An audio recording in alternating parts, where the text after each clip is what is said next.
Donc, continuons notre cours à propos des microcontrôleurs. Et maintenant, on va parler du microcontrôleur du type PIC 16F877. Donc, tout d'abord, on va aborder les principaux caractéristiques de ce microcontrôleur. On va essayer de faire une comparaison avec le microcontrôleur 16F84. Donc, parmi la principale caractéristique d'un microcontrôleur, c'est sa fréquence maximale de fonctionnement. Ici, on a la fréquence de fonctionnement, c'est largement supérieure à celle du PIC 16F84 qui est de 10 MHz. Ici, on a une fréquence maximale de 20 MHz. En ce qui concerne les mémoires, ce qui concerne premièrement la mémoire programme de type flash, donc ici on a une mémoire de 8 kg qui est de même largement supérieure à celle de microcontrôle du PIC 16F84 et qui est de 1 kg. De même pour les deux mémoires de données, soit de type RAM qui est de 368 et de même pour la mémoire de données EEPROM qui est de 256 octets.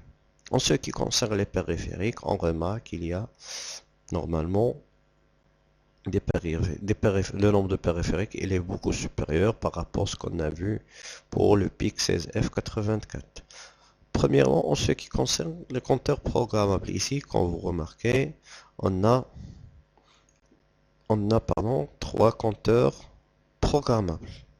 Le timer 0, 1 et 2. Ensuite, on a quelque chose qui est nouveau par rapport dans ce microcontrôleur qu'on n'avait pas le microcontrôleur 16F84, c'est qu'il y a un convertisseur analogique numérique intégré dans ce microcontrôleur qui a 8 canaux et qu'on peut même fixer les tensions de référence. Ensuite, puisqu'on n'a plus davantage de périphériques, automatiquement on aura davantage de sources d'interruption. Ensuite, en ce qui concerne le nombre des entrées-sorties, donc on a ici 33 largement supérieur aux 13 qu'on avait dans le PIC 16F84. De même pour les ports, ici on a 5 ports, le port A, B, C, D et E. Le port A de 6 bits, les ports B, C et D sont à 8 bits et le port E à 3 bits. Au contraire du PIC 16F84 qu'on avait vu précédemment qui n'a que deux ports, port A et port B, le port A à 5 bits et le port B à 8 bits. En ce qui concerne l'alimentation, ça reste inchangé. Normalement, ça peut varier de 2 à 6 volts. Passons maintenant à la description. En ce qui concerne la description, normalement, pour ce microcontrôleur, il y a des variétés de boîtiers. Donc, on a ce qu'on appelle le premier boîtier DIP, c'est le boîtier standard, généralement des circuits intégrés. DIP, ça signifie Dual Inputs Dual Inline Package. Donc, c'est un boîtier à deux rangées de pattes. Il est généralement rectangulaire. On a deuxième variété de boîtiers disponibles pour le 16F877. On a le boîtier PLCC, donc c'est PLCC, ça signifie Plastic Leaded Chip Carrier.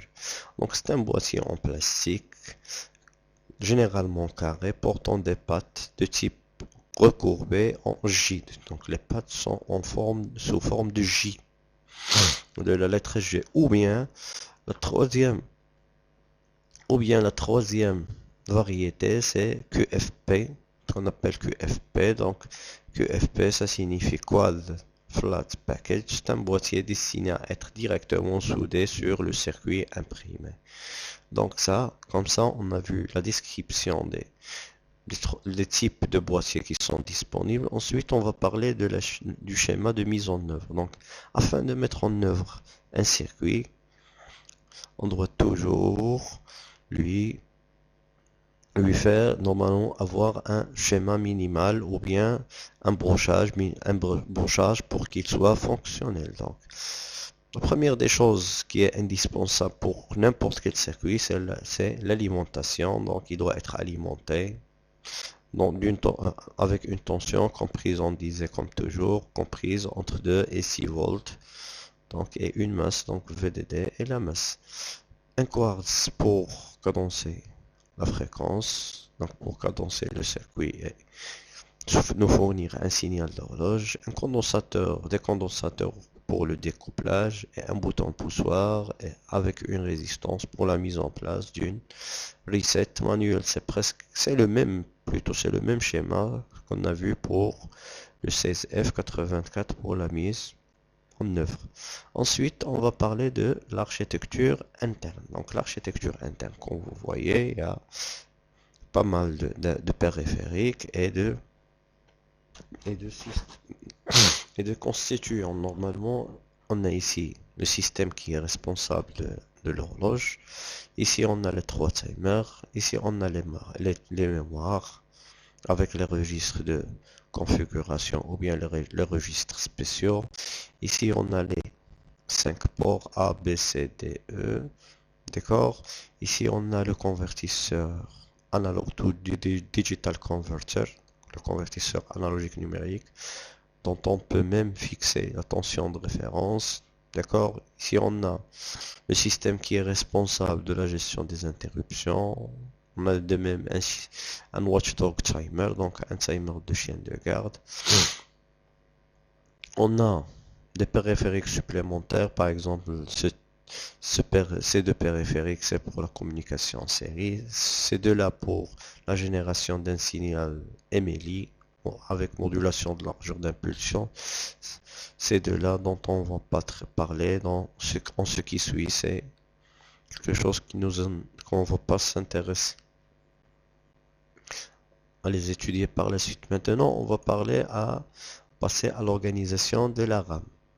Donc, comme vous voyez, la RAM, elle est organisée ou bien répartie sur 4 banques. Donc, 4 banques, on a le banque 0, donc il y a des registres configuration et des, des registres généraux. Ensuite, le banque 1, ensuite le banque 2, le banque 3. Donc, puisqu'on a davantage de, de périphériques, on aura davantage de registres pour la configuration, ou bien pour la lecture, ou bien pour les réglages. Donc, automatiquement, donc, on a